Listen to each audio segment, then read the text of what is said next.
We begin with breaking news. And Israel's military says one of 4 bodies handed over by Hamas on Thursday did not belong to Shiri Bibas. So Israel's military says DNA testing suggested the body did not belong to any other captive.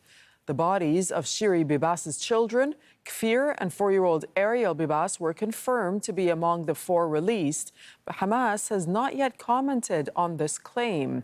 Nour Odeh is joining us from the Jordanian capital, Amman. She's there because the Israeli government and the Palestinian Authority have banned Al Jazeera from reporting from inside Israel and the occupied West Bank. What more is the Israeli military saying about this, and have we heard anything from Hamas?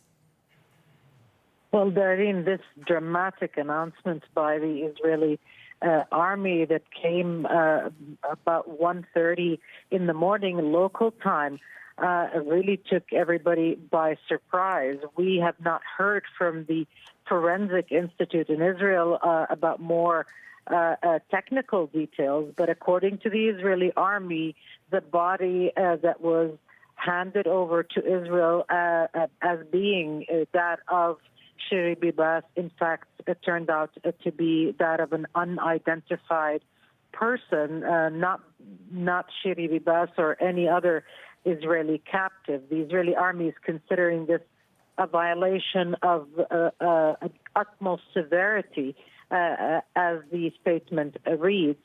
And the army, of course, demanded that the body of Shiri Bibas is handed over along with the rest of the Israeli captives. We have not heard any response from Hamas.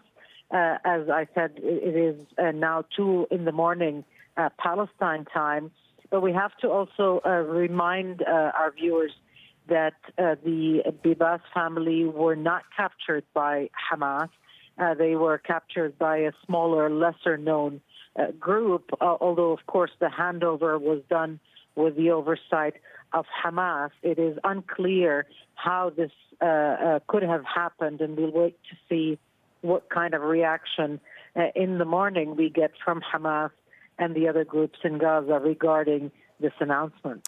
Nour, I know this is a very much of a developing story and early hours in the morning in Palestine, as you're saying.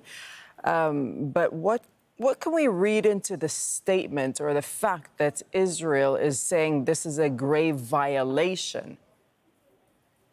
Well, I mean, it does. I mean, the tone does sound quite combative, and it does sound like Israel, or at least the Israeli army, is treating this as somehow an intentional act by Hamas and the other groups. We have to remember that according to the captors of the Bibas family, they were killed in an Israeli bombardment in November of 2023.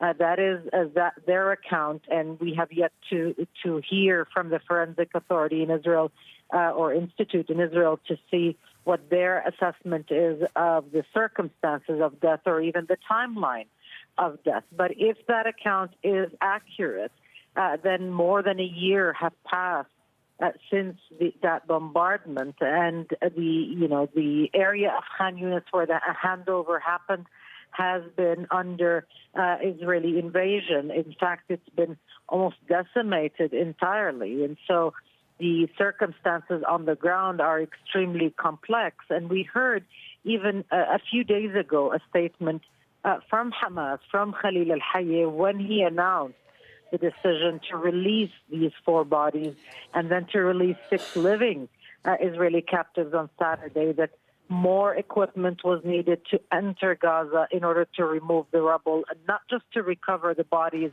of thousands of Palestinians still trapped under it, but also of the Israeli captives who were killed in Israeli bombings and are still trapped under the rubble. So this is a very complex situation on the ground.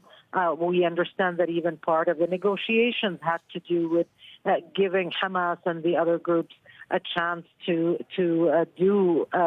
even get in touch with the groups that were responsible for guarding the captives or for recovering the bodies of those who were killed.